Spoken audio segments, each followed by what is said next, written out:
Did you know the most famous voyage in history was never actually completed by its captain?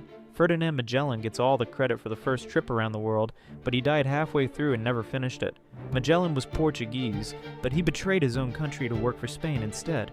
His mission was simple: find a western route to the valuable Spice Islands. In 1520, he set sail with 270 men and 5 ships. After 20 terrifying days navigating through what we now call the Strait of Magellan, they entered the Pacific Ocean. But the Pacific was way bigger than anyone expected. His crew nearly mutinied when they realized they might starve.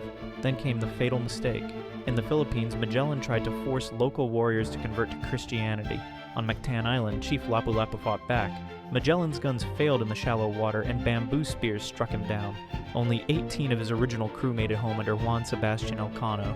Technically, Elcano was the first person to sail around the world, not Magellan. History got it wrong.